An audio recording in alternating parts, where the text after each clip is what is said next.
Welcome to Beyond Normal Days, episode 13. I'm your host, Guillermo. The month of September is a special one for Beyond Normal Days. This month completes 1 year of doing the podcast, so I wanted to feature somebody who I look up to musically and inspires a lot of the new generation artists as well. Episode 13 features LA's one and only Subversive. Subversive is a DJ and producer from Southern California. He grew up in the city of Santa Ana, but is heavily involved with the techno community in Los Angeles and beyond. Within the interview portion, you will get to hear about Subversive's introduction to electronic music and how he started DJing and producing. You get to learn about his union with the Droid Behavior crew and how he started the project Deception Plan with Voice-Key. The mix for this episode was curated by Subversive himself.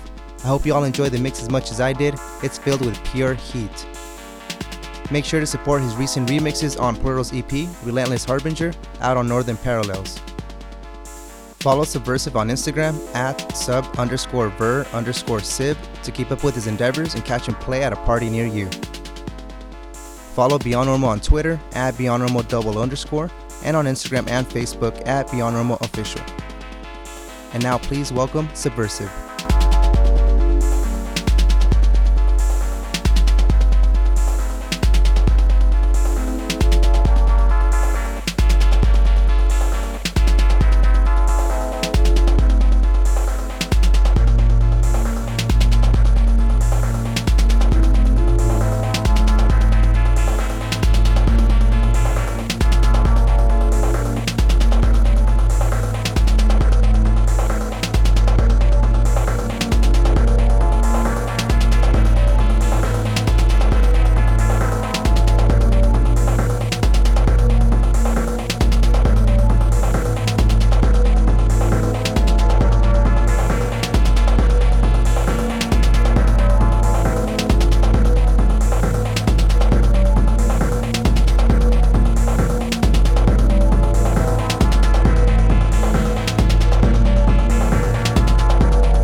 This is Beyond Normal Days. I'm here with LA's one and only Subversive. How's it going, man? Good. Thank you for giving me the opportunity to be on your podcast. No, dude, thank you for for doing this. The cool thing about this episode is that it's the 13th episode, but it's also the 1 year anniversary of the podcast. So this makes it more special. Celebrate the 1 year doing this with you. So very cool. But so first things first. Let's tell the listeners where you're from. So I grew up in Santa Ana. Actually, I went to elementary school, high school, and then after graduating college, I went to Cal State Fullerton, and after that, I moved over here to the east side, Montebello, Whittier area. Also, it makes sense. Santa Ana going to Fullerton. Okay, yeah. Nice. And it's funny because I was gonna say, how was it growing up in Los Angeles? But how was it growing up in Santa Ana? It was pretty chill, uneventful. I didn't do much wild and crazy things, so I was always like, as an only child, I was always like just spending time alone, just hanging out with cousins and family. Okay. Yeah, high school was pretty much just straightforward, nothing too crazy. Were you into electronic music in high school? I had heard of like people going to parties, had friends that had like hard house CDs, and were going to parties, but I wasn't yet into any of that at the time. I was like hanging out with my grunge friends, into Nirvana and all the other 90s grunge that was going on around that time. Did you play any instruments at that time? Or? I did not. And a guitar? No. And so let's talk about that musical upbringing. So you were into grunge, and when did that transition to electronic music scene? Or to the electronic music? I think it slowly transitioned with like acts that were kind of doing both things, or incorporating synths and other like instruments. Kind of like, I think I first heard like a real kind of like, I would say like just machine drums and other synths was at during the 90s. That was new. Was like Air, this French band that was it featured in a lot of like soundtracks. They did a lot of soundtracks, and it was a friend had it and played the CD, and then I started liking that. Yeah. And it slowly morphed into that. Yeah, and of course, I mean, there was always like Kraftwerk, and there was always like hip hop that I wouldn't say it was pure like electronic music, but it had elements of like Kraftwerk and electro and all that stuff. Yeah, I was gonna say electro, because I know when you said like hip hop, because in electro you can break dance to it, can pop and lock to it, and get your groove onto that. So I can see that part of it as well too. Can you recall the time when you got specifically into like No, well, you said at Hard House. There was people already bumping Hard House in the high school. Yeah. So I went to backyard parties. And they were bumping Hard House. Any ditch parties? Yeah. There's ditch parties, and they're just, in general, just parties in the back of people's houses when their parents were gone. And then, there was lots of people dancing to Hard House. I wasn't into it at the time. Really? Because it just was like more of a scene, And it was just like, you needed to be you had to dress a certain style, and it was like... And I just didn't associate with that, so I was like, these people probably don't even like me, so... Were you dressing, like, all grungy? I just, yeah. I mean, it was kind of grungy, but, I mean, I didn't have any money to go out and buy any clothes anyway, so it was just, like, just T-shirts and jeans. And when did you start buying records? So early on, when I was growing up, my cousin was a DJ, and he lived with me and my family, and... we shared a room together for a while, and so he had records all the time, and he was And I remember him, like, back in the days, making the voice, I don't even know how to say it, like the tape answering machine. Yeah. So he had a tape answering machine, and he would play some hip hop beats, and then go like, hey, that's good. You've reached Alex, and I'm not home right now, so leave a message. And the music is playing in the background. I'm like, okay. Yeah. And so he had a lot of cool 80s hip hop and 80s electro.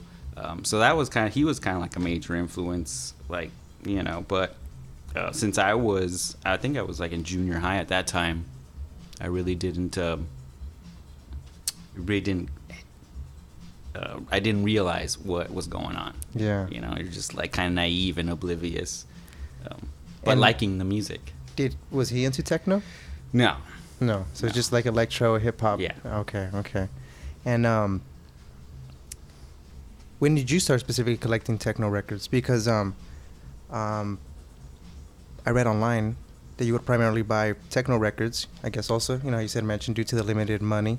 But like, what was it about techno that drew you into using that limited money? Yeah, I'm like in Orange County. I think I'd been to like Dr. Freecloud's. Oh, okay, yeah, that makes sense. Yeah. Okay, yeah. They were located in Costa Mesa at that time, and then there was also this record store in Costa Mesa called Noise, and I would go there to get just indie CDs of indie bands, mm-hmm. or 80s records, and of like New Order and stuff. And then slowly they were making this section that said like electronic, techno, house, and then I would like peruse that, and then you could listen to it. And I think that's when I started collecting there. And it was kind of like 98, 97, 98, 99. Mm-hmm. And I started buying like actual records, because before I was buying tapes and CDs. And I think my first real like electronic CD was like this drum and bass, generic drum and bass CD called Atmospheric Drum and Bass. And I didn't even mention who the DJ was. And what were some of the early techno records, if you can recall? I know it was a while back, but yeah, those were, I think, trying to remember. They weren't very good. I think I still have them. But do you play any of them out? No, except for the ones like when I really started liking and like buying more was when I started going to Higher Source and looking for specific like vinyl. Like I would hear Hyperactive's track, and I was like, I gotta have this track. Yeah. I gotta have Wide Open. And you'd go to Higher Source, and of course, I think he was a part of it, so his records were there. And then the guys that worked there were all like, "Oh, if you like this, you're gonna like this." Some recommendations and everything. Yeah. And did you have turntables at that time? Since you were buying records. I had one turntable, but it was just a regular, turntable. It wasn't Techniques. I think it was some either a Pioneer or something, just to listen to records. Damn, so Pioneer has been having turntables since then? Yeah, I think so. This was like, this was the 90s. Yeah. No, because I to be honest, I first thought, CDJs. It was just regular. Yeah. It wasn't like a turntable for DJing. It was for like maybe your living room or. Yeah, and the arm would go and move automatically, when the vinyl was over, just go back. But I bought turntables when I wanted to make tapes for myself. I was like, hey, I think I can just, I want to play all these records that I just bought and make a tape and listen to them in my car. So then I found somebody selling their used Techniques. I went and bought them. And how much did you get them for at that time? $700 for both for the pair. Yeah. Damn. You see, I like hearing about these stories. I had the homie Audio J, and he told me how much he paid for his, I think $350 or $340. So he even said the exact price for each or something. I was like, damn, man. I'm like, that's so cool. Yeah. And So you were, in a sense, you were already DJing. You know, you were mixing these, you know, records, you know, Yeah, to make home. these mixtapes. So Yeah. when did you decide to, you know, want to pursue the DJing and actually want to DJ parties? I think it was after meeting friends and going to parties, like going to, and specifically techno. I started going to these parties that these guys threw. It was Developer, DJ Daniel, Yeah. and there's another really good DJ. His name was DJ Gons, and That's tight. I like that name. he was from Pomona. He's from Pomona, I think. And yeah, meeting those guys and seeing that what they were doing was like inspiring. Yeah. And I was like, I think I can, you know, attempt to even do something like that. Yeah. And at this time, was Droid a thing? No, not at that moment. Okay. So this was still like Yeah. pre-Droid and everything. Yeah, they were doing a bunch of parties, and they had their Entity Music Entertainment stuff. And that's here in the LA area. Yeah, and I think they were doing a vinyl distribution too. I know. So they were like my first introduction into the techno that we hear today. Damn, look at this flyer. I know. I wish I was doing video on this podcast, but damn, Ritual Master. So wait, the developer, is that Developer? Yeah, that is DJ Developer. Oh. Ha, that's sick. Damn, nice. And when you wanted to, you know, DJ these parties, did you come up with the name Subversive or the alias Subversive? Yeah, I came up with it because I was like my name. I was like, nobody can pronounce. Even if I went with my first name, I was like, nobody's gonna pronounce Roque correctly. Roque. And then I was like, my whole last name, I don't even like to write it out. So I was like, I gotta think of something. Oh, if you went, like, say, if you would have just gone with your first name, like, yeah. Roque, just like that. I think that would be pretty sick. Yeah, it could have been. But Subversive is dope. Why did you decide to go as Subversive? At the time, like, I thought techno was a bit subversive. Like, it was, at least here in the U.S., it was underground. You went to underground parties. Yeah. It was a whole different scene. It was obviously illegal parties that we went to, and everything was allowed. Everything, you know, you can do all these things. Sometimes they got busted. And it was like dark. So I thought it was a subversive element to the whole thing. That's tight. It makes sense. And I was gonna say, what does that mean to you? But you just explained that. And did you have any other aliases in mind when you were coming up with Subversive? No. You were straightforward Subversive. Yeah. It's hard. I think it's hard to choose, like... Yeah, to come up with one. Yeah, that's why I remember, like, in his later years, I decided, you know what, I'm just going to go as Guillermo, my first name. Yeah. I had a previous alias called Mellow Attire. And, yeah. Yeah, but, you've heard it all. I mean, now, you can go by DJ Seinfeld, and that works. Oh, I know, yeah. Or DJ Boring. Yeah. But, do you remember your first party that you played at? Well, actually, before you answer that, because you were talking about, like, you know, going to underground parties and everything. You were already introduced to the underground, like, LA underground scene. Yeah. This was already, like, you know, going and everything as well, too. Yeah. Oh, okay. And what did you think about the scene when you got introduced to the LA scene specifically? You know, somebody from Orange County, you know, right, coming to the LA County. How was that? I mean, so when I was going to Cal State Fullerton, and I went there from, I think, like 95 through 99, and I was going to raves at that time. So those were a bit different than, like, eventually what became the techno scene, because the raves were all had different music, you know, and they were big ones. You know, you'd have house, drum and bass in one area, techno in another area, and it was a cool experience. I really liked them. I really liked the raves. And so what was the first party that you played at, though? The first party that I played, I can't remember. I would have to say it's between these two. I don't know which one actually came first. Yeah, there was a party that drum cell put together. And I think it was called Techno Drum, and it was out at El Mirage Dry Lake Bed. I don't know if you know that area. It's past Victorville a little bit. So it was a desert, Yeah. like type party. It was at night. Desert Renegade. Yeah, it was Renegade, and it was either that one or there was another friend that had a birthday party with Fanon Flowers, and it was actually in Santa Fe Springs, some warehouse in Santa Fe Springs. Fanon Flowers. I call them Fanon Flowers.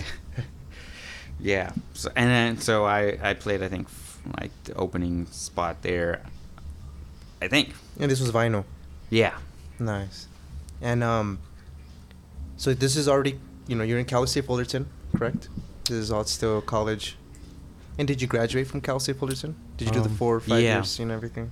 Yeah, I did the 5 years. There was a year there I didn't know what I wanted to do, so I just took a bunch of art classes. Yeah. That makes sense. Well, that happens. It took me a cool minute as well to, I guess, like choose, comm studies and everything as well too. I think I did a year of engineering. Nah, I'm cool with that. Yeah. So, and but that's a different thing. And were you in a party crew at this time, or maybe? No. Droid Behavior's always been the crew. Yeah. I mean, we were just friends initially, Yeah.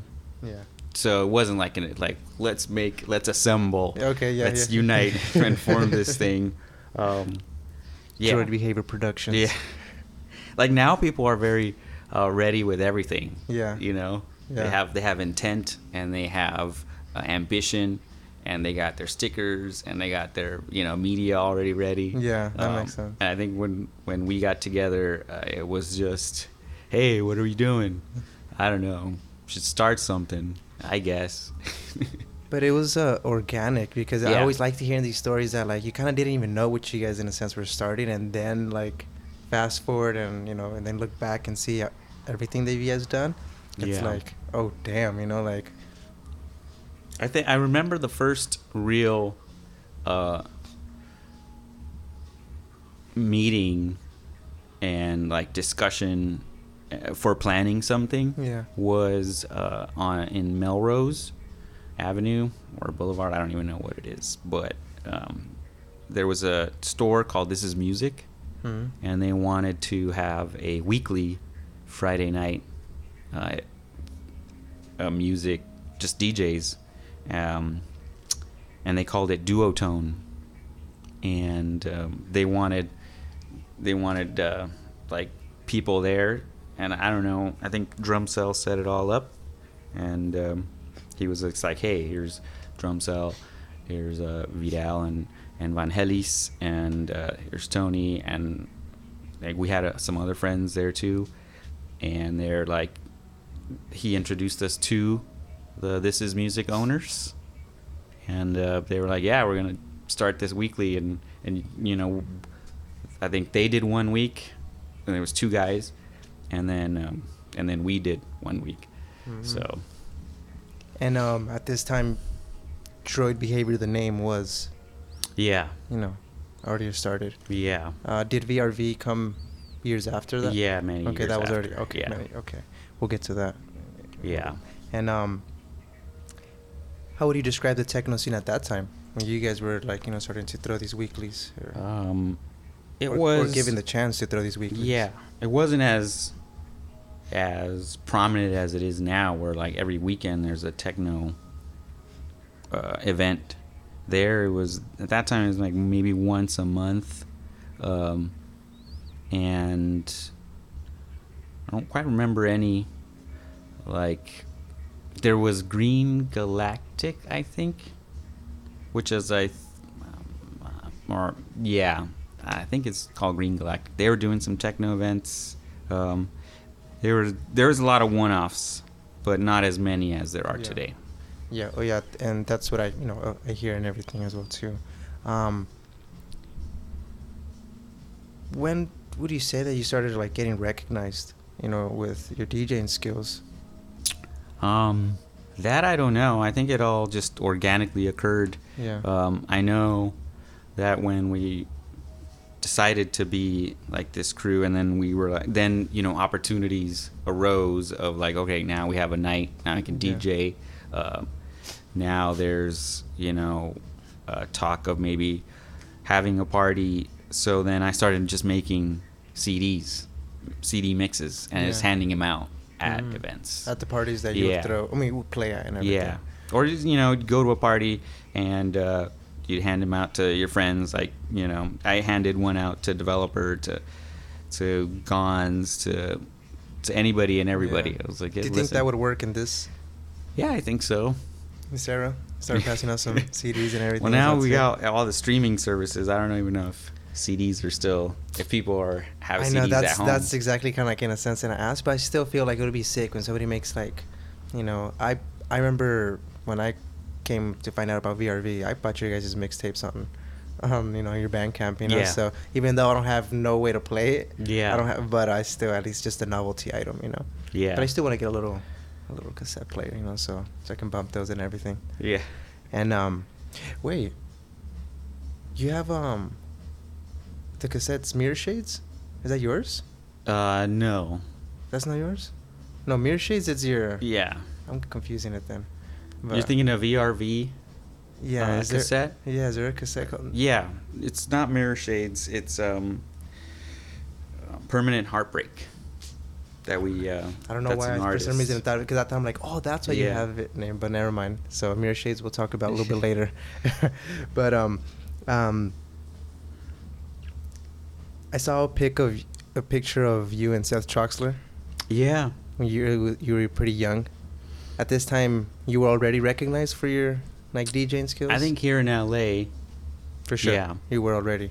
Yeah. And were you producing music at the same time? No. Or when did producing come? Like that was already years after? Yeah, it was years after. I'm just a slow producer in general, and slow and shy. So, really? Yeah, so you're just like make some tracks and you're like, nobody's gonna like this, What? Damn. That's how it is. That's crazy. But like just to hear from you to say that's like what? Yeah, it takes a lot of effort for me, but I get a lot of encouragement from friends. Oh man, so that's what always helps. I love your tracks. Well, thank you. So tell us about that picture, or about you and Seth Troxler. I remember I saw it. I was like, whoa, what were you guys doing? Sonar Festival, right? Yeah. So I had gone to like my first ever Detroit Electronic Music Festival, and then I met a lot of people there, and I became friends with them. And one of them was just a Detroit native. I became friends with him, and he eventually moved to Belgium, and we just always kept in communication and stuff. And he was a really close friend of Seth. So, so that happened like years before, and then in 2005 or 2006, I decided. I think it was 5. I went to Sonar. I just wanted to go. And I wanted to go to check out Barcelona. Yeah. Oh, it is. It's in Barcelona. Yeah. Okay. So when I was just there, I had gotten there, checked into my hostel, and was roaming around the city.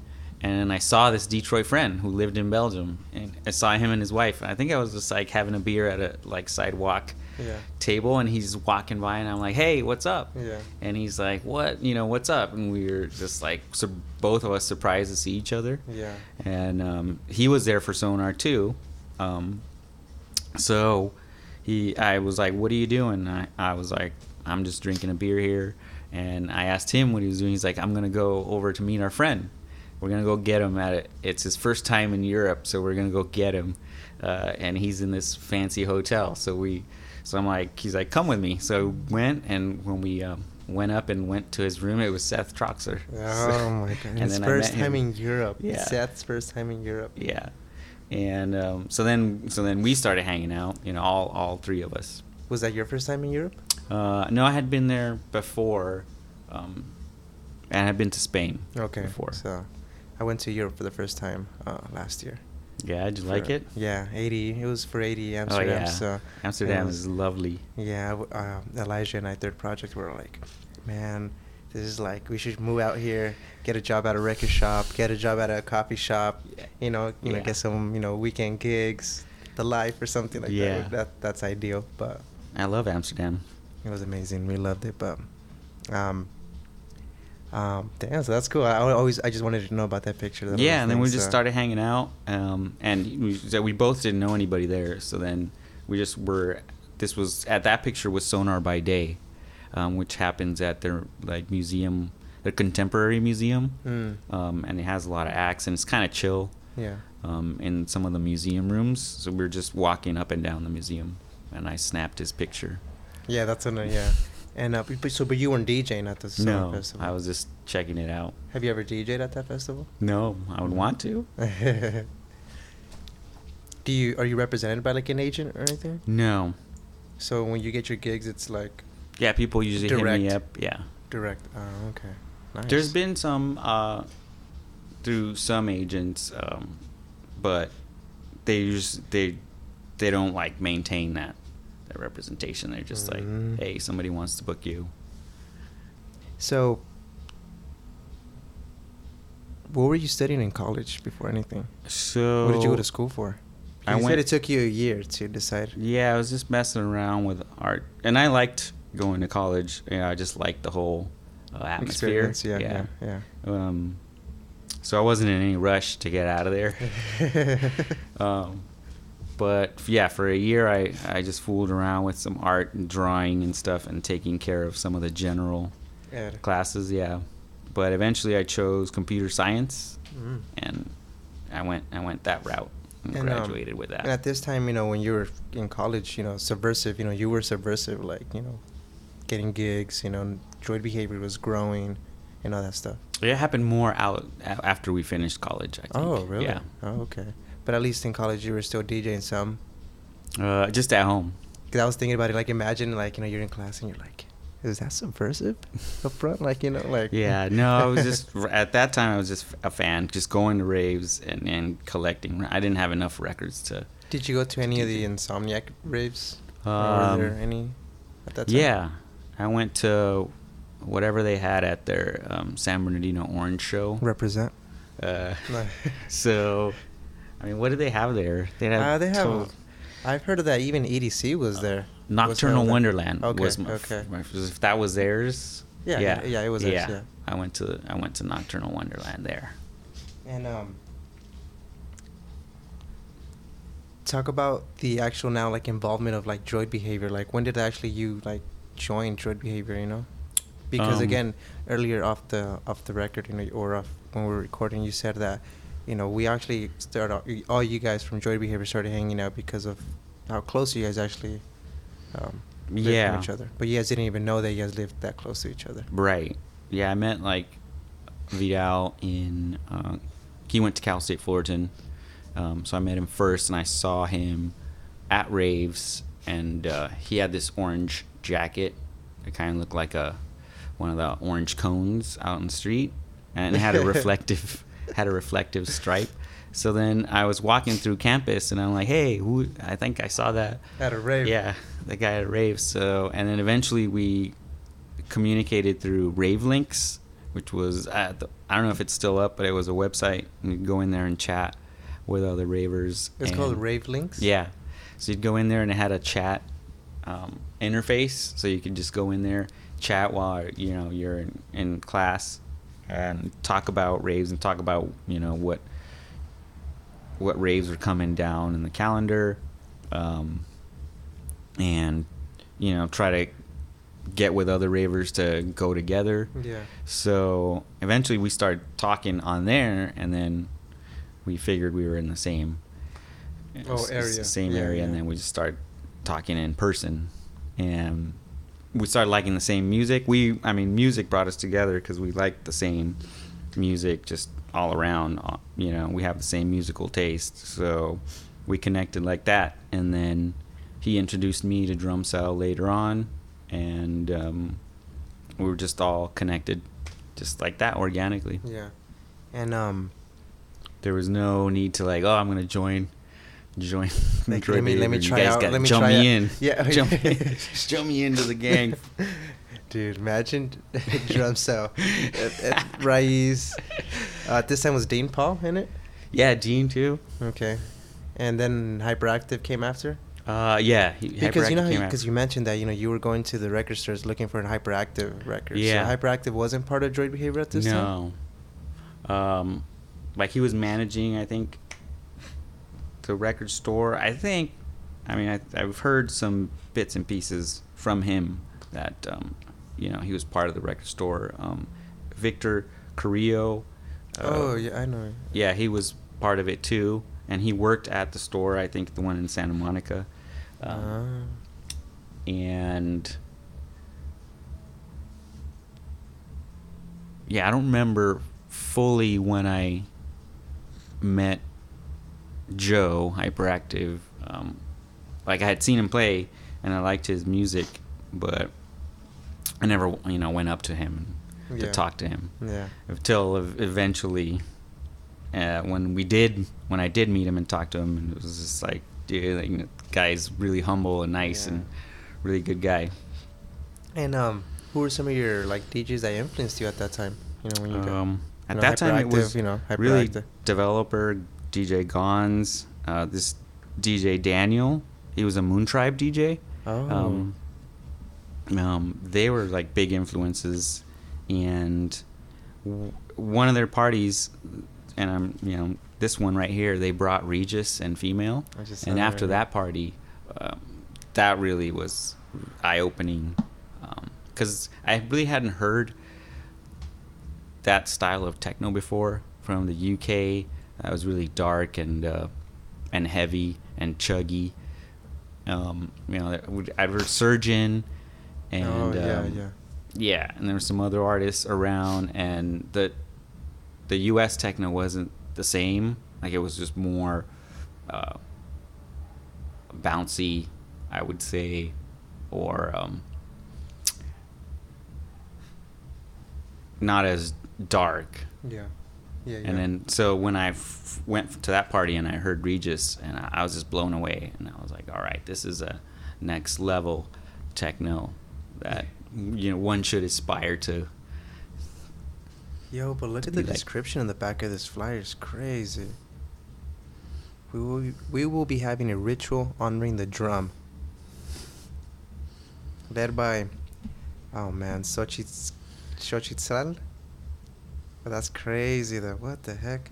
October 30th. Oh, okay. So in a sense, pre-Halloween. Yeah. People were dressed in Halloween costumes for that party, and it was crazy. It was when it wasn't. You imagine this lineup. There wasn't that many people there. It's probably really? Really? Yeah. But this was in the desert. No, this was a warehouse. Yeah. And you mentioned DJ Daniel, part of Moon Tribe. So Moon Tribe has also been around for a cool minute. For a long time. Have you ever DJed a Moon Tribe? No. I'd want to. But I've seen him DJ at one Moon Tribe. Is DJ Daniel still around? I think he lives in Utah. I think Salt Lake City. Okay. Still doing music though. Okay. Sick. And because I was gonna say, when did you release or have your releases as Roque Hernandez? That was just one release, and it came about.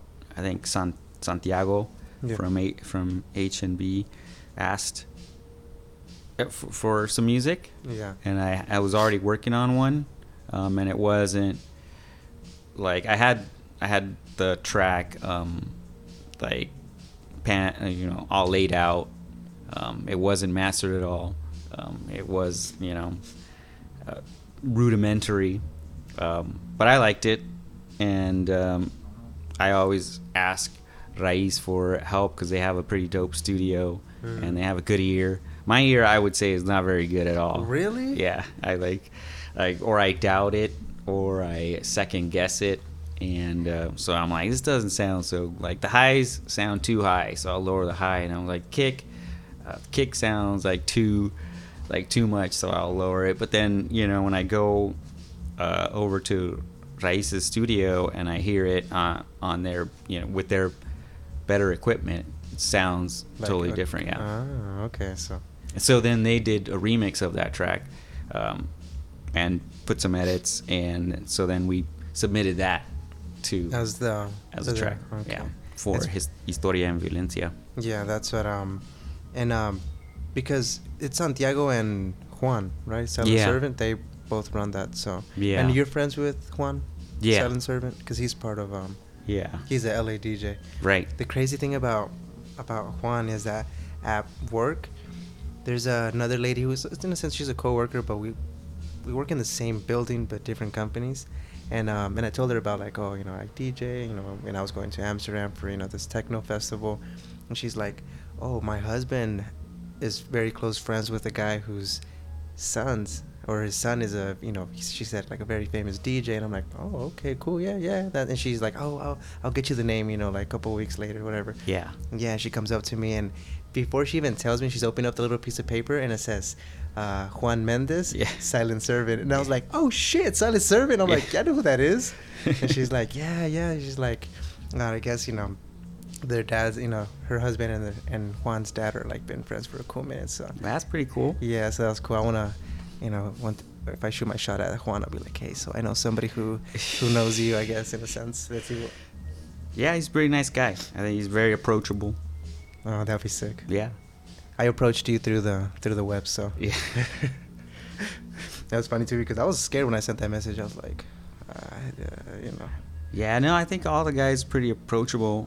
I don't think nobody here has had a complex of being some well-known DJ. Well, because you guys are known worldwide too, though. So it's like, you know, you guys are a big deal. It's a little bit crazy. So, and let's talk a little bit about when we said worldwide. Let's talk about when you lived in France. Like, yeah. What was that about? So I was working right after college. I started working with this company called Raytheon, and it does a bunch of stuff. Sounds pretty high tech. It does a whole bunch of stuff for, like, defense, and, like, I mean, it's not such a great like some of the things that it does. Like, it'll do missiles and that's what I was gonna say, like defense, like meaning like but I started working on this project that they did toll roads. So they did toll roads across the world, and so they made the software for toll roads, and then they made the hardware. Yeah. So I started working on that, and that took me around to different places wherever they were installing this stuff. And then slowly I moved away from that project, and I worked for this other division that they had with a French company. Mm-hmm. And then they had this joint thing, and they were like, all right, in order to really be like a company that works together, we should have engineers go to France and work, and we should have French engineers go to the US and work. And so they had these job postings, so I just, like, posted one, and I applied to one, and I was not thinking I was gonna get it or just be interviewed, and I was. And then they were like, all right, it's a 2-year deal to live in Paris, and you got to work over here. So then I was like, all right. So I went for it. And but you were able to not know French? So I had taken 4 years of French in high school, and the company supplied you with a tutor. Oh, nice. But the 4 years helped, and knowing Spanish kind of helps. Yeah. At least with the feminine and masculine kind of talk. Oh. And then when I went there, just slowly started coming back. With some, yeah. Some of the just basics started and talking, stuff like that, yeah. And then 2 years, that should give you some time to, like... Yeah. And practice. The team I joined, the manager didn't want to. He knew English, but he didn't want to speak it. English? So he's like, he's going to force you, like, in a sense. Like, so he was like, you understand French, right? And it's like, that's what I read. And he's like, in your info. And I was like, yeah, I can understand. And he's like, all right, good. That's it. That's like, oh. Did you ever have any moments of, like, what did he say? Sometimes I think if people talk too fast, That okay. Yeah. That would yeah. Like But then I was just, you can always play it off like a foreigner that didn't understand. So it's like, you know. But so that wasn't your first time traveling to Europe. So you already had gone to. Yeah. Okay. I hadn't been to France or Paris. I just winged it. Yeah, and how was the techno scene over there? At that time, it was when like the minimal scene was really going off. Yeah. So it was like lots of Richie Houghton and Magda, and who else was in? Well, the whole like +8 or not? Yeah. I mean, like minus, like minus and all that as well too. Yeah, that was the biggest thing going. So everybody was like moving forward to that to sound, yeah, and everything. Oh. Yeah. Did you ever like want to adjust your sound like what you were playing because of that? I had to. I did. I mean, I like minimal. I got like Rob Hood, and I was playing a lot of Rob Hood, and kind of like mixing both. So it's like if you went to the record stores to buy vinyl, there was just minimal was all over. So you had to find something that you had to find something that you could at least relate to, and like I liked it. Yeah, it wasn't all bad. You said it wasn't all bad.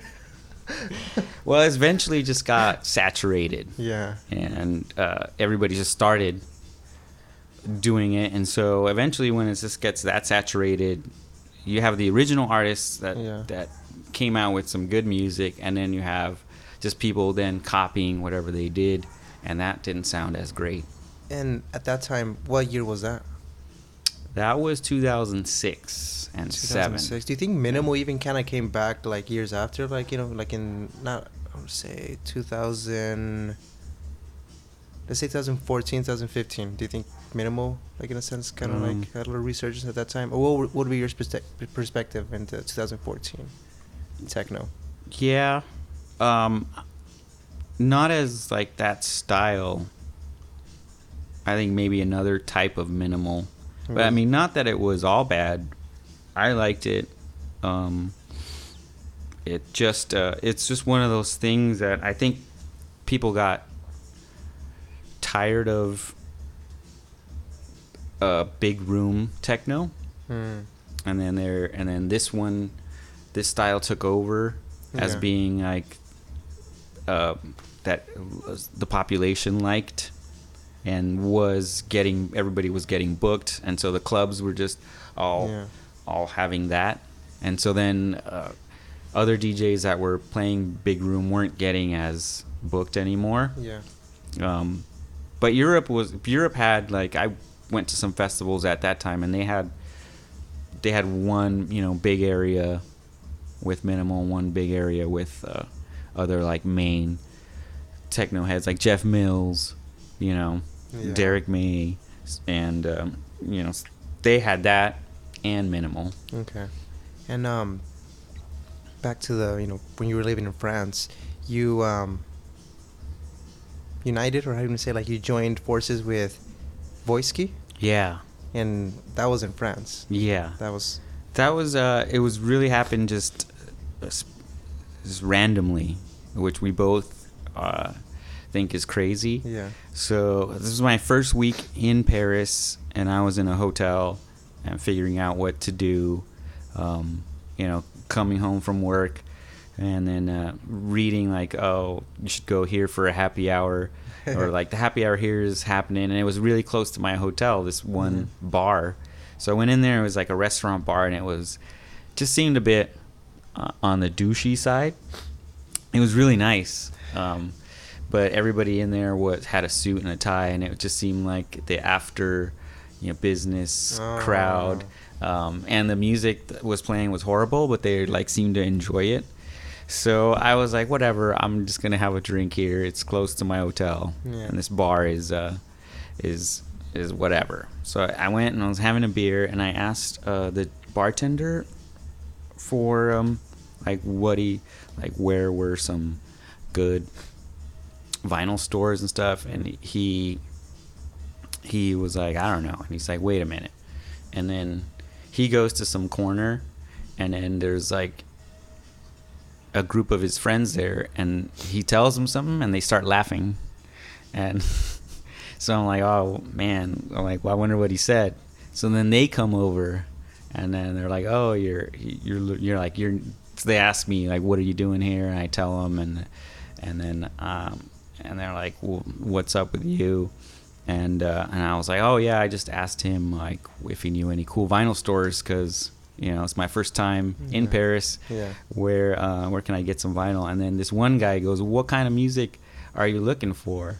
And then I was like, well, I want to get, I like this music, like Jeff Mills and like techno, Rob Hood. And he's like, what? Like, he's like, I can show you all these record stores where you can get all this music. And that was Voisky. Yeah. Oh my God.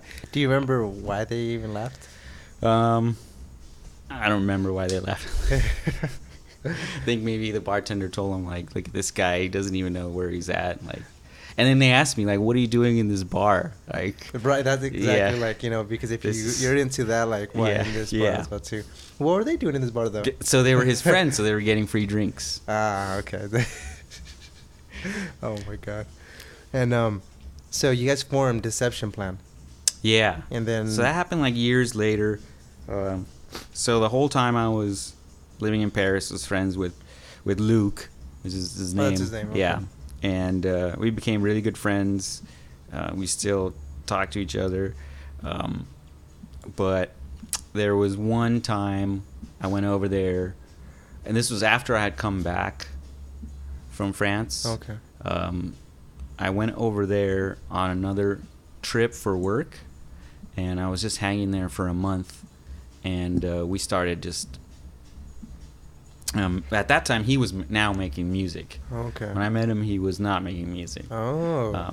Because he was just young. He was like in art school. What? Yeah. So he was not making music and not DJing, and then we just slowly evolved into an artist. Were you making music when you met him? I had all the tools to make music, but I didn't have a studio in Paris. Okay. I did bring over my turntables, but I wasn't really sitting down and creating music. Like I had left lots of gear here with different people. I left a mixer here, left some synths with other people. Yeah. But yeah, so when I went back, maybe this was 2012, I went back for a month and I hung out with him, and then he was making music now. Okay. And then I was making music, so then we just started one morning, just got up and started. We were both on our laptops, and we just started both making something. Yeah, and then we formed these tracks. And were you guys using Ableton? Mm-hmm. Okay, so Ableton all the way. Yeah, for he has a drum machine, a Jomox, that he used. So eventually it just switched. So I did the synths, because I just had that, and then with Ableton, and then he had a Jomox physical drum machine and other stuff, other gear. So then he used that to make the beats. And you guys were producing in France. So then I left, and we just send each other back and forth, and everything. Yeah. Okay. And how would you describe the techno scene in LA when you came back? 2012, right? When I came back in 2009. So I moved back. Okay. Yeah, I moved back down 2009. And I moved into this house that you see here, and the scene was, I think, it was even grown even better than before. I had missed a couple of years. But still, to live in France, though, that's still cool. And were you still working with Raytheon at this time? Yeah. Okay. So I kept working with them for a while. Okay. Just doing different things. Because I know Silent Servant in an interview has talked about, he's had I don't know if you want to call it a day job, but aside from the music. Yeah. So how what's your perspective on that? Like, balancing these two sides of life in a sense. Yeah, it's been like two different worlds for me, at least, because that business is totally different. So, and the people are different generations, you know, that you interact yeah. with. You know, Yeah. there's a lot of people that are older, a lot of younger people, and some younger people are more all about that business, you know, ambitious, wanting to be like managers, CEOs of this big company. They're like headed for there. And so I wasn't as ambitious on that area. But it was like, since graduating college, it was like the way I knew how to make some money. Yeah. You know, it's like what I know. And because I was gonna say, do you think it makes the DJing side easier, like not to be stressed? You know that in a sense that you're not say. Yeah, you can be more complacent. That yes, you don't have to go out and get gigs. You don't have to take every stressed gig. about it, like in a sense, you got your, you know, healthcare package and retirement packages. Yeah. So, yeah, it'd be kind of. I don't even know what like full-time DJs do for that kind of stuff.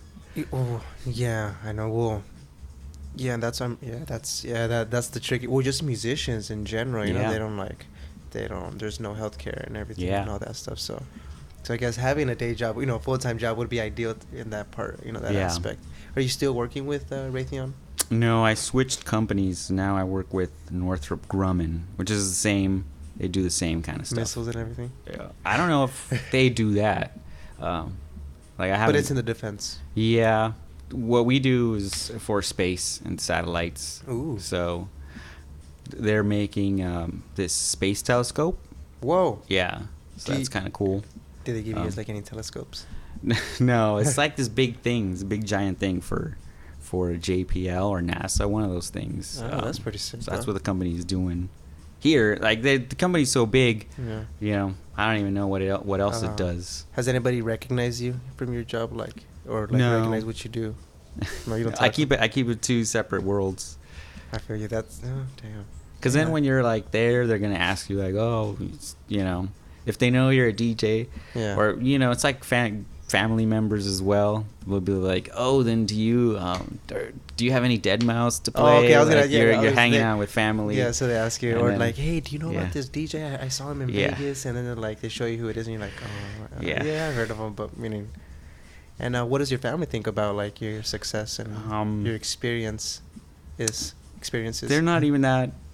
Like for my parents, which are we have a small family, so it's just us three. Yeah. So they live in Florida and they're not as involved.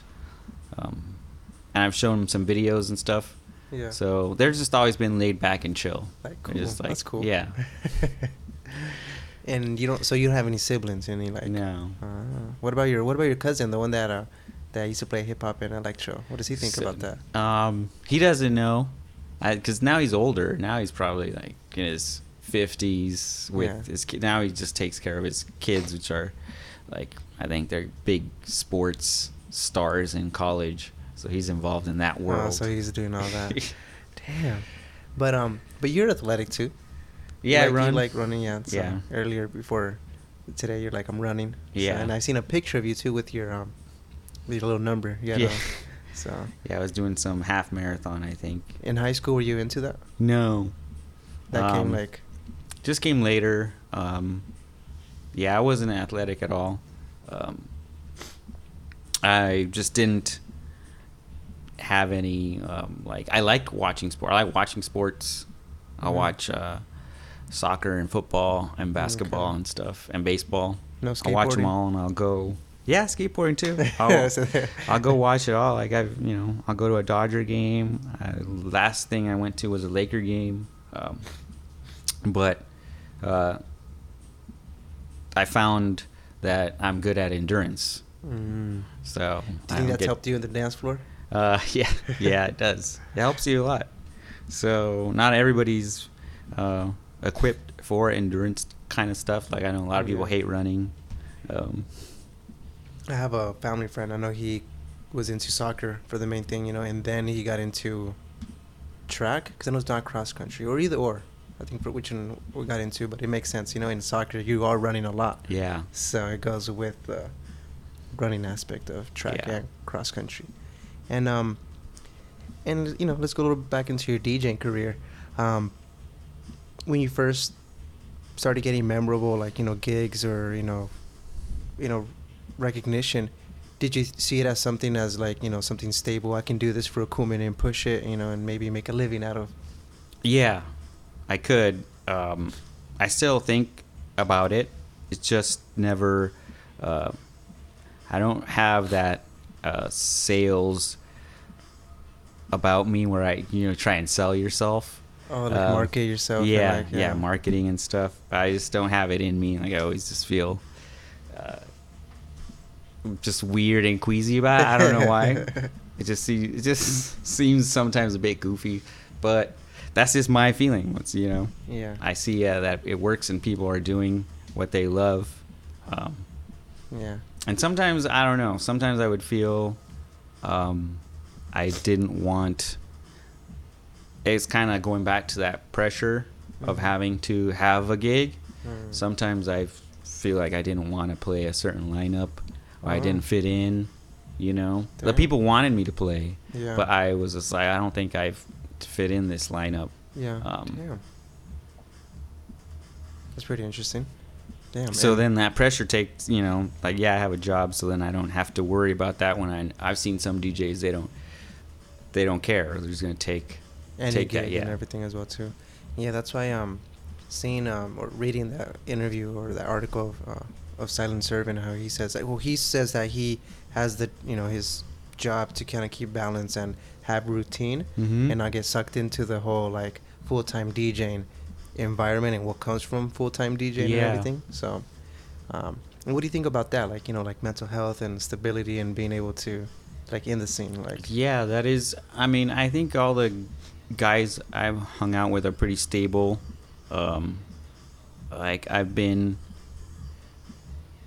with just out with like Truncate or Drum Cell, and I see that it's fun. Like, you know, I go out, like I'll take time off of work and just go hang out and experience that. Like, you know, this is their daily life of just like preparing before a gig and just hanging out after and just having a lot of fun with other artists. Yeah. And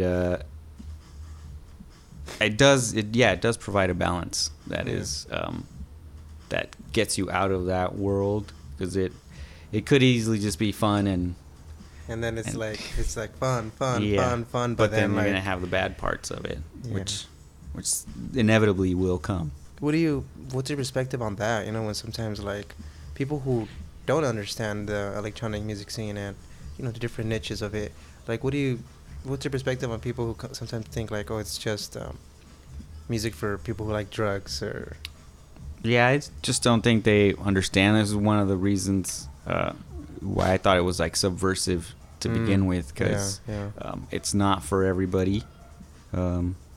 It's not. It'll get characterized a certain way. Yeah. But it's from whatever that person was reading or whatever. That's big time. Yeah, makes sense. Yeah. And you have the option of trying to change their mind too. That's true. Yeah, I think that's, in a sense, I kind of like when somebody tells me that, I'm like, nah, check this out. And like the main thing is like, yeah, you'll find some people who, you know, indulge in stuff, and that's should be respected. You know, everybody has the liberty to do what they want. You know, sometimes I've heard that, you know, the whole like aspect of like doing drugs is not even of like if it's bad or good. You know, it's also just you having the liberty to explore your consciousness and stuff like that. So it's more of a philosophical like point about that. You know, like everybody should have the autonomy to try it. You know, or try whatever it is. But my dad is like that. He just initially he just thought everybody was just doing drugs at raves. Yeah. And he's open-minded, like he didn't care. Yeah. He's just like, oh, you guys are just doing drugs there. He's like, you're probably doing them too. And I was like, no, like I'm there for the music. He's like, whatever. And then but when, like, if he would borrow my car and I would have some electro on there, like I'd have a CD of Convection in there, and he'd be like, oh yeah, this is really good. Like, this reminds me of, like, he's like, I went to a hotel in Cancun and they were just playing this type of music like throughout the whole, like, and it was a chill vibe. That's and it's tight. like, now I like this. And was your dad born here in the States? Now, we were all born in El Salvador, my family. You too? Yeah, me too. Oh. And my bad for saying Mexico, you know, like that's general, like stereotypical. Yeah. My bad. I didn't even hear it. And what did I say? I don't know. I said born here in the States. Yeah, My bad. But I was yeah. assuming you're Mexican. Yeah, that's my bad. But still Latin. Yeah. Okay, nice. Damn, that's An cool. immigrant. So, hey, that's what States is about. Yeah. So, my parents are immigrants as well too. Yeah. But just born and raised with just raised with my mom. So, you know, to her also people can describe, you know, like as old school, you know, but she, you know, now she sees what the scene is about and everything. Yeah. And she's seen me in it, like, you know, this 9-10 years in it. So she's like, she's now more trying to like be open-minded about it and be like, okay, cool, you know, like Yeah. respectful about it. And I'm more open about it too, you know, like can talk about like what sometimes, you know, the underground can stand for as well too, you know. So, and I was gonna go into this, but what's your perspective as, you know, the techno scene or the electronic music scene or the LA, you know, just not LA underground, but the underground as a political statement, as a, you know, it has its position in a political standpoint, like for example Bassiani standing up for inclusion, Yeah. and stuff like that. So what's your perspective on the underground I holding think- its place in that? Yeah, I think it's a big political thing, because I mean some of the origins are from the you know, the gay community. Yeah. Like I remember here having some gay friends and going to Hard House and club yeah. events, Yeah. and you know, they're the ones that had it in high school. Yeah. And like now it's a big thing now, because Yeah, it's, yeah. you know, with certain rights just getting taken away, or just the whole nation not wanting to, you know, include Yeah. the community. Yeah. So I think like dance music originally came from that, and those are some of the political things that you see on the dance floor and you see on people's flyers, where there's like everybody is included. If you're gonna come here with some bad vibes, don't even come. Yeah. You know, Yeah. which you're seeing more bad vibes because And- this administration just fanning the flames. Yeah, and then also, you know, in talking about that, like how he said that was like the main thing, you know, inclusion, not bringing bad vibes. What do you think about, you know, the insomniac raves right now? You know, sometimes you'll see people just fighting sometimes, you know, like, you know, just being drunk or something as well too, you know. So I feel Yeah. like that has also infiltrated, you know. Yeah, those are big. I think when you get that big now, you have like, it's inevitable you're gonna have people come in. Yeah, that's pretty intense. Did you ever see any like fights like that when you were? No. That wasn't like a thing, right? Like, you know. Yeah. Did you ever experience any raids, like? Yeah, there was one, not raids. There was several incidents. I was at the Glass House in Pomona, and it was a rave, and someone had called in that there was anthrax in the place. Damn. So they shut the party down, but nobody could leave. So everybody was just stayed there, and they sat down, and then guys in hazmat suits walked in. So I think for like 2 hours, everybody was just sitting there. Did you guys get searched or anything? No, nobody got searched. They were just, I don't remember if the party continued or not, or if they told everybody to go home. I think it continued. Yeah. There was that, and then there's been plenty of parties that I've been at, or that Yeah. Droids had, that were shut down by the police. But they just tell you to shut it down. And that's it. Yeah, nobody's been arrested or raided. Because I remember, I think I was reading an article, and it was about the LA Underground, and there was one story about, I guess, that the cops came, got raided, but they also had brought canines, dogs and everything. Yeah. And that there was one guy that was like super like rolling very hard, and he's like, "Oh my God, look at the dog!" He went up to the dog, like started petting him, and I guess the person observing this thought like, "Oh man, please don't do that." Like imagine the dog like freaks out or something like but the dog just was okay with it. So did you ever experience any of those type of moments? No. And I know like some people at those big parties, I think those bigger parties have like more people that go with the intent of selling stuff there. Yeah. So yeah. I think that's what it just brings more element. I was gonna ask you something. Shit, this always happens. So yes, we were talking about the I guess the political aspect of it, and what were some of your memorable gigs like adding up to like 2014? Because I think that's where we're still in the timeline, 2014. Or I think I don't remember when. I mean, playing with Jeff Mills. It was Wait, I do remember. I didn't go to that one, but it was in LA. It was a Jeff Mills, and was it like did Scion the company car do something with that? Yeah, I think it was something with that. Yeah. Yeah, I did see that. Subversive, Jeff Mills, and somebody else Drum as well Cell. too. Oh, Drum Cell. Yeah, so it was I Open and then Drum Cell and then Jeff Mills. Yeah, that was pretty cool. Nice. And you met Jeff, of course. Yeah, I had met him when I went to Barcelona. Oh, okay. That one time. Yeah. When I went and was hanging out with Seth Troxler.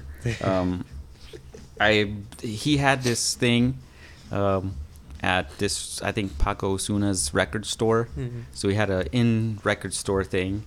And it was really small shop. Yeah. So I went in there because I was actually buying records. And I knew he was going to be there, but then they like closed it. Yeah. And you had to be outside. And then that's. But I remained inside because I was actually shopping. Mm-hmm. They didn't want people just be in there dancing.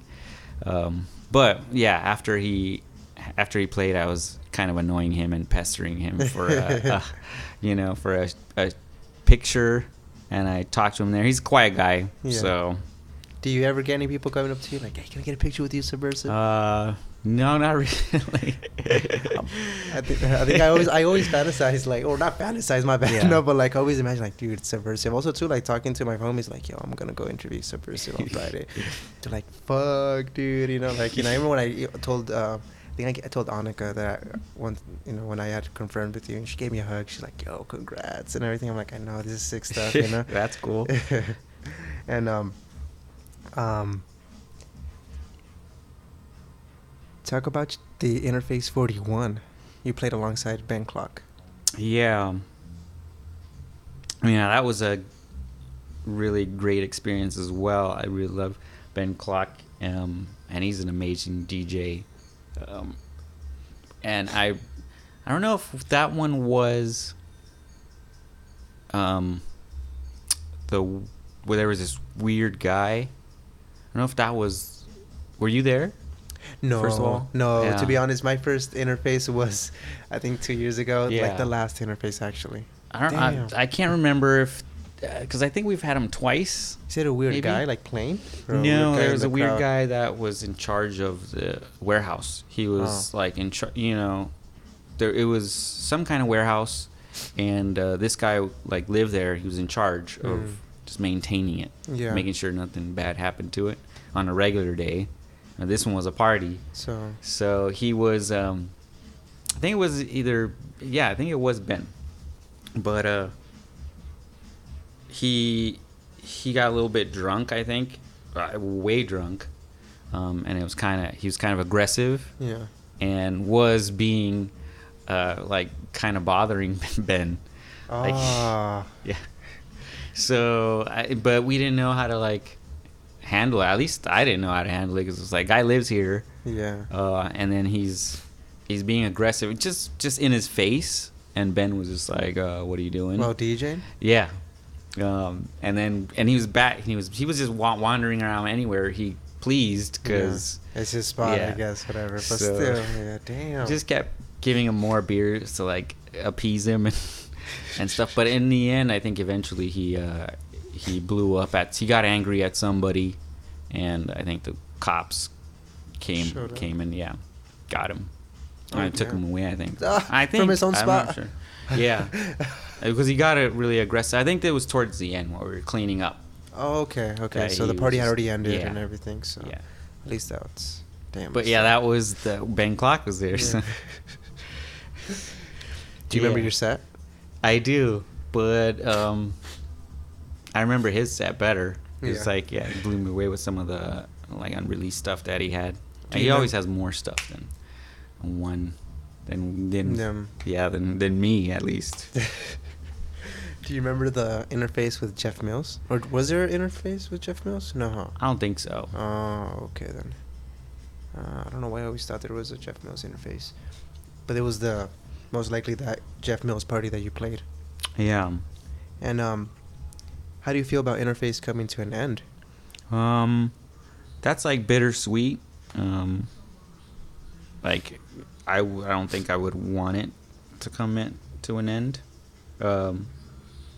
But it was like an amazing experience. Yeah, how I said, I only got to experience it one time. Yeah.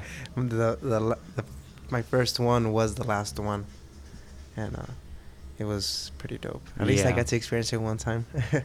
I mean, I really learned a lot, and it was just Vidal was the one who would organize it and put in a lot of thought behind each one, and watching him promote, and he was like out there all the time, Yeah, passing out flyers, going out everywhere, passing out flyers. that's what I was gonna ask you. So like in hand, personal. Yeah.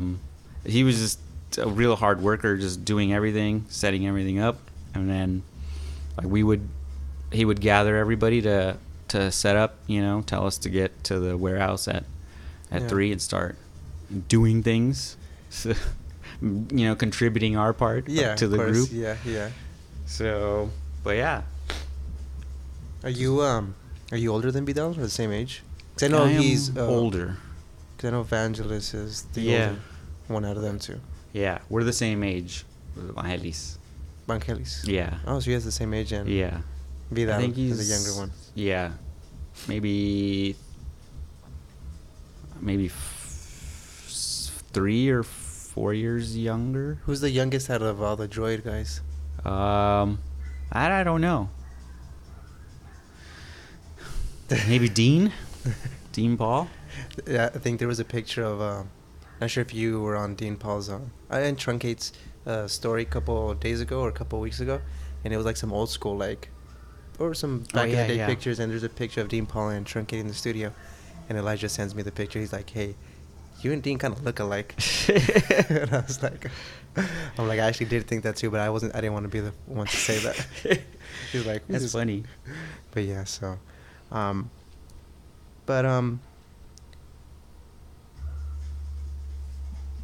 what are some of the best and worst things that has happened to you because of this DJ and producer lifestyle? I don't think I've had any worse things. Nothing really been bad. The best part is just being able to play music that I like, and I'm always Yeah, and surprised. And I'm always surprised that people enjoy it. Some people just can't believe it. I was telling a friend recently that I'm always surprised, and she was like, "What do you mean you're always surprised? Like, why?" I was like, "I don't know. Just every time, you just Damn. mix and somebody likes it, because I'm just mixing, what I like, right?" So, and I know it sounds kind of corny, eventually, but it's like, other people like the same music, of course. Well, but for that reason as well too, like you choosing those those music selections has people can know like, oh dude, it's a Subversive set. Mm-hmm. You can maybe assume like what type of route you're gonna go, so that's why they want to go see you. So it's for a reason. You're Subversive for a reason. So. And we also have there's always some snobby element. There's some to some people out there, they're just like, oh, these guys only play this type of music or this type of techno. Yeah. And this squad over here just likes their like really deep and mental techno. So they'll never come and see you, right? there's that attitude too. That's why I'm always surprised that, hey, yeah, people Yeah. like it. We got some fans. And do you think like Los Angeles, or there's like a LA sound specifically for techno? Do you think it's like you guys curated something like that with with the whole droid thing? I don't know. That's a good question. I think there is a sound, but like I would say mine's heavily influenced from a lot of people. So it's not like I can say it's my your own sound. Yeah. Because I always feel like you guys, when I say you guys, it's Droid, Mo, you, Hyperactive. Well, Hyperactive, I guess. Well, and Truncate. That you guys collectively like make up LA techno, or you guys represent LA techno for sure. Yeah, I think originally that's why one of the reasons why we all got together was I like the way Drum Cell plays, and this is when we first got together. Everybody was just buying vinyl. Oh, okay. Except for Raiz, because they were just all live and just always doing their own music. Yeah. But and like it was Dean and Drum Cell and like Victor, and we all, even though it was all in the same genre, we all bought different records, right? And we all sounded. But I liked what Drum Cell played, but I didn't play. Like I would play this maybe 10%, have the same vinyl that he had, but he had totally different vinyl. And then I think eventually that's what made the collective was like I didn't play the same things that Drum Cell played, but he enjoyed my mixing. I don't play the same things Dean plays, but I enjoy what Dean plays. So it's just like in the spectrum of techno, so people can be like, in a sense, I guess you guys can carry or cover a lot of the spectrum of techno, so people can be like, oh, they're sick. They're, everybody can kind of choose maybe a favorite one if they want to, or all of you guys are favorites. Yeah.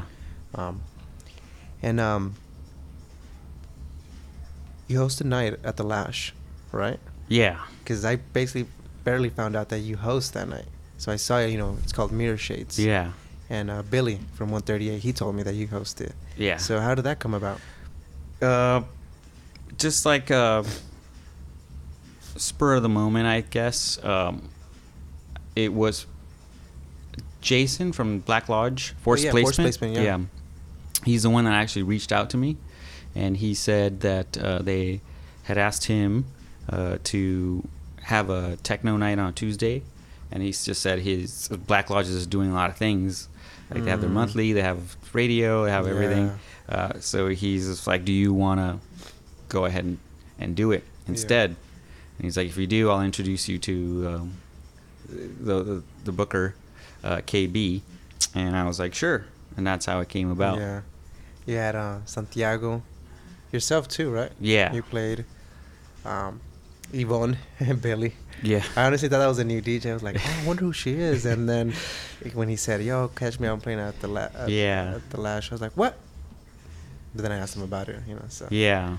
But I like that element that it's like, I mean, we weren't putting any affiliations or associations on the flyer. And it's, correct. Yeah. And it was just, I didn't know who ran Mirror Shades. Even at one point, I'm like, Santiago runs it? I'm like, I even, it's funny you said Jason, because I think even one time I thought, I'm like, oh, no, I think Jason runs it. So that's pretty cool. I like it would have been nice if nobody knew. No, like it's I know, my bad. No, it wasn't, but it's already been out, I think. Okay. Yeah. Confirmed. Well, yeah. That exclusive. But are there any projects that you're working on? I know you said it takes you maybe a little bit of time for you.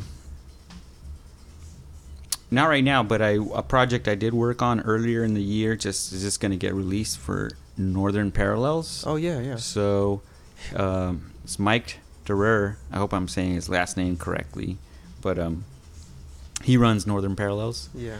And he had Plural. Shout out, I like him a lot. The Plural for his last release, and then FBK and I did remixes for his release. So it's coming out, I think, this month or next month. You guys been promoting it, right? Uh, Well, I think Plural has been promoting Yeah. it, if I'm not mistaken. So I think I have seen it, like, you know. And, yeah, I think I posted an image of it. Have you? What's your connection with Northern Parallel? I went to Chicago one time to go hang out with Hyperactive, Mm-hmm. and then when I told him that, he hooked up some gigs. I went for the 4th of July, and he hooked up some gigs in Chicago and Milwaukee.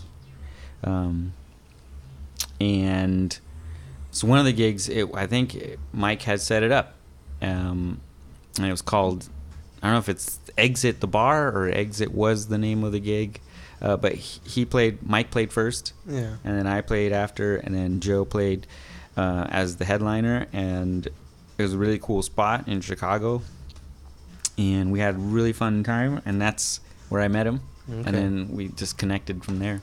And still talking about affiliations, what's your connection with Cota Lab? Oh, Cota Lab? Yeah, that's our collective that Christina is started. I don't know if you've met Christina. No, I don't think so. Again, do some introductions. But she started this collective, and it's a bunch of artists. And you're part of it. Yeah. Okay, so it's like, I know I did see you guys had a Cota Lab event at Stellar Remnant. Yeah. So Yeah, with FBK and Plural.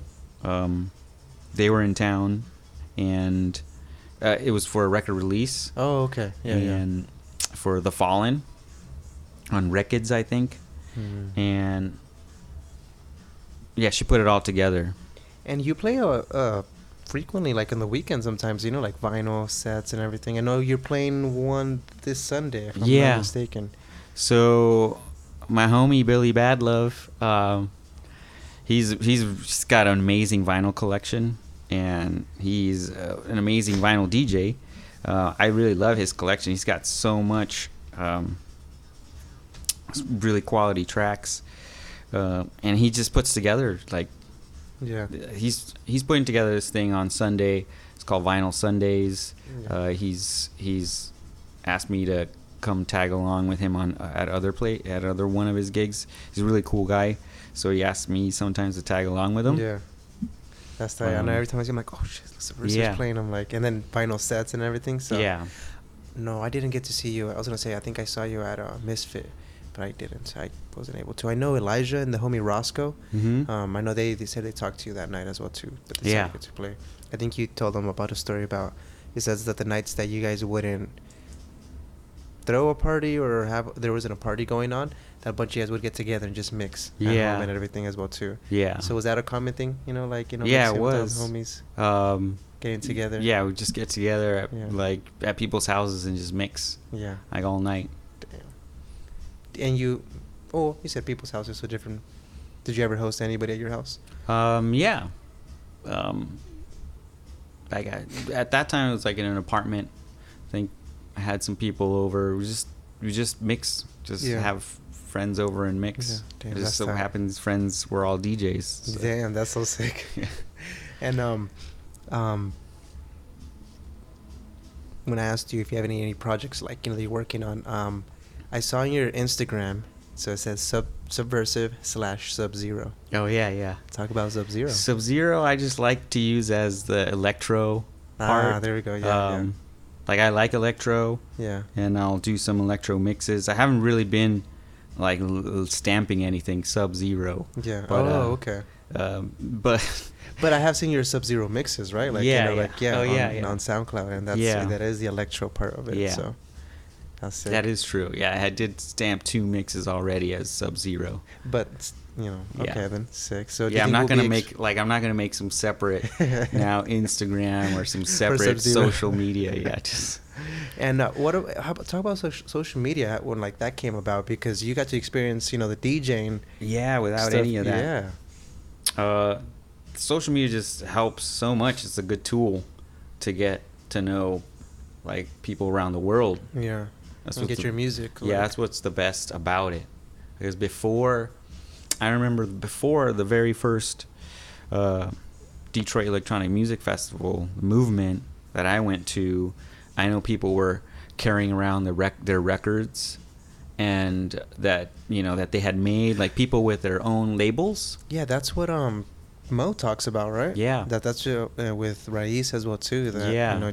they produced the record and Yeah. they passed it around. Yeah, they went and they wanted to, like, they wanted, at that time they were just trying to find access to big time artists, right? So Yeah. like, where can we meet? Who can introduce us to this guy? Where can we find this guy? Yeah. And give him, like, the record, and hopefully that guy will play it, and then hopefully he'll ask for tracks for his own label. And then Mo or says hers. that, that the next day, they're walking around the festival and the record is being played out and everything. Yeah. I'm like, that's so sick. Like, Yeah.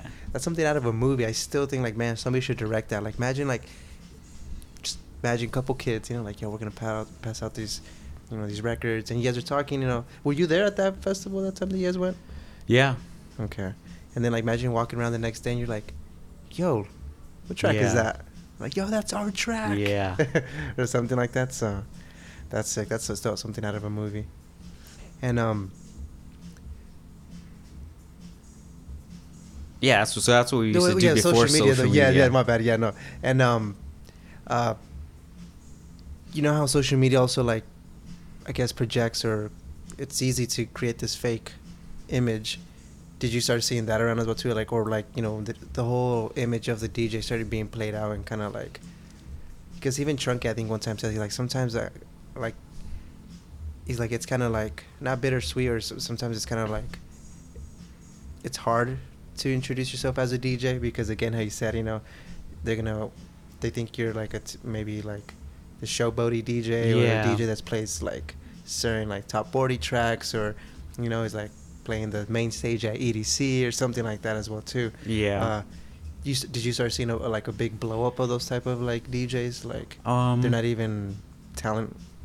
They're not, or they don't even have that talent, but they have. Yeah, they use all the tools at their disposal, and it's all there. It's available to everybody. Some people just, part luck, but part, like, really good marketing. Yeah. And I don't know, sometimes you can tell, like, I try to keep, even though like, I use it most of social media I use for the artist part. Yeah. I don't put too much personal stuff, info. I do still put some personal info, like some daily kind of life kind of thing, because you're Subversive. People want to know what Subversive is doing on there. But I feel like that's better. That's not better, but that kind of, like, makes you kind of break that artist wall that some people have. Some people, you see their Instagram, and it's just carefully curated pictures or thank yous of the places they played, and nothing like of something personal, like, oh shit, I just banged my car, look at it, my car's trash now. Nobody, I think I've never seen any artist or DJ, I think, mention anything like, yo, I'm having car problems, yo, my transmission's messed up. Yeah, which is some I wouldn't mind putting. I don't mind putting stuff like that. Truncate one time actually did post it up. He says, we posted up, I think he was on the side of the road. He's like, my car died or something like that. I'm like, oh, dude, look. Yeah. Normal stuff happens to, like, just normal, like, they're just normal people, Yeah. And I like that. That's like, it lets you in to a more personable side. It doesn't keep this, like, distance that you have as an artist. And I understand why people want to use that whole media aspect of making this marketing yourself well. Yeah, I think I'm on the side of, like, keeping it balanced. Like, I don't post up a lot of personal stuff. Like, if you see my social media, I keep it for just the music and the podcast and stuff like that.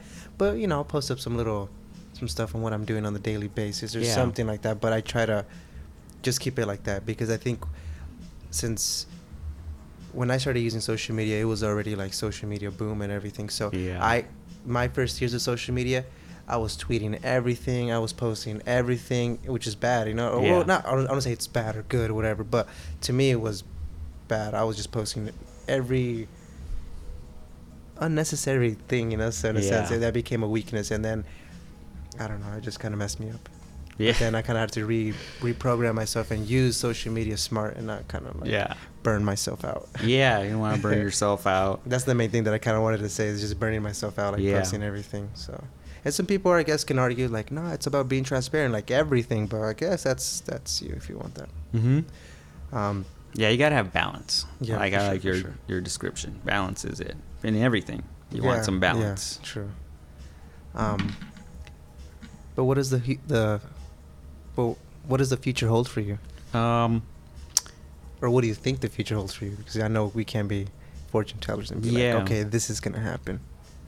Or I don't know. manifest I'm gonna try and make some tracks, and hopefully hand them out to my friends, and maybe they'll put them out. Keep mixing for sure. Yeah. I got some gigs coming up. Haven't been announced, but so that's always in the future. And Anything in Europe? No. Have you played in Amsterdam? I have not.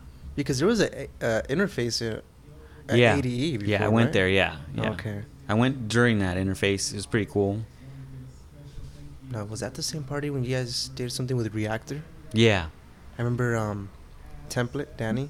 Mm-hmm. We hung out with him at ADE last year, and he said we went to a Reactor party, and he said he's like, Droid Behavior and Reactor did a party together. One Yeah. time. I'm like, what? Yeah, it was pretty I cool. think that's when Reactor was still kind of like maybe up and coming, or Yeah, I don't know. Danny said that he feels that it was because of you guys that Reactor really kind of popped off. Well, that's cool. Because he says that after that, from that party and on, it like Reactor really started kind of like really Yeah. popping off more and more, and then now what it is right now. Yeah, that was really fun. So that was That was a really fun, wild party. It was really packed. It was like, I remember trying to go to the restroom, and it was just like big, long lines. And I was like, oh, man. At that time, you guys used to use the the token system was for the drinks.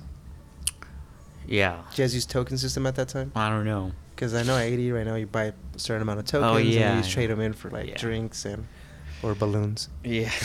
That was the first time I experienced the balloon bar. I looked Yeah. around, I'm like, Yeah. is this really going on? Yeah. Yeah, I've seen that bar. And okay, so some tracks, some gigs. Yeah. Is there anything worth mentioning in this interview that we probably didn't talk about? Do you think, or what do you want the listeners to take from like overall aspect of this? I don't know. Just I just keep churning, along with no. I've never had any big expectations, so Yeah. I'm because even after everything that's come along, like you can't predict it. You can't, like you said, we're not fortune Yeah. tellers, but I've never still been like, I'm gonna get to play with this person. I mean, some people really work at doing that, but I've never had any expectations and just grinded along. Yeah. Did my own thing, and then things just happen. If you wanted, like, say, like, I want to DJ with this person, that would be like a dream. Or, well, you already played Jeff Mills, so that's Yeah, like... that was a dream. That's already like, if you want to, like, top of the top, that you already kind of cross that off. And then just playing with alongside your Droid brothers, that's another, Yeah. like, that to me, that's like super Yeah. nice. Is there anybody else that you would think, like, okay, I want to play with them at least? Yeah, one time? Surgeon. Oh, Yeah. nice, yeah. Hey, we'll talk about Surgeon. Well, because I just saw him. I saw some. Have you heard of Gamma Festival in Russia? No. Surgeon was playing, and that festival looked pretty dope. The Yeah. venue looked pretty crazy. It looked like on some like Mad Max, Blade, Wow. industrial warehouse, typical factory, like something out of a movie, like Yeah. venue. It looked pretty sick. So maybe. Russia has pretty crazy stuff. Have you gone to Russia? No. Oh, okay. So what parts of Europe have you gone to? Spain, Spain, Germany. France, Germany, Amsterdam, Belgium. I've been to like, they have a lot of techno festivals, so I've been to like I Love Techno, some other festivals that they've had.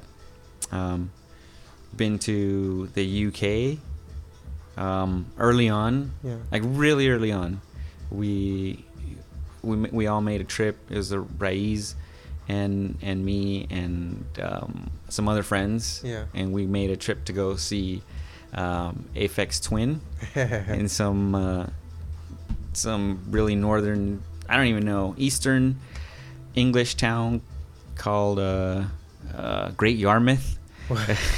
Yeah, that was a real experience, and we got to meet him in person and talk to him, and he was pretty annoyed that we were talking really? to him. Yeah. So that was quick. It was a quick 5 minutes of get out of my face. Damn, what? Raiz and Subversive talking to the Aphex Twin. Yeah. We have a picture. I think my Helis has a picture of us all together. Yeah. And yeah, this has been all around Europe. Haven't been to the eastern parts. Okay. Which I would like to go, like Georgia, Russia. Bassiani. Yeah. Leda Bassiani. Yeah. I'd I was like to go gonna to tell you, Poland. Of course, you've gone to Berghain. Yeah. How was your experience? First experience, I loved it because I saw Steve Rockmod, and he was just banging it out. Yeah. And I had been in a drought of not having Some seen inspiration or something? Yeah. Or, okay, yeah. not having that's seen somebody banging out, because it was during the minimal years, so they had both places open. I think it was a special occasion. Okay. They had Panorama Bar and Berghain. You can walk between Back both. and forth. Yeah, and when I saw Steve Rockmod and he was just banging out, and I was like, whoa, it's still alive. Banging techno. And he was just going for it. And have you ever gotten turned down? No, Entrance? I haven't been there that many times to get turned down. Because I remember Keenan said that him and Nathan from 138 got turned down. I was like, Yeah. I'm like, oh shit, I'm getting turned down for sure then. Yeah. I'm gonna show up all smiley like, get this guy out of here. Like, who is this guy? Yeah. I was like, damn it.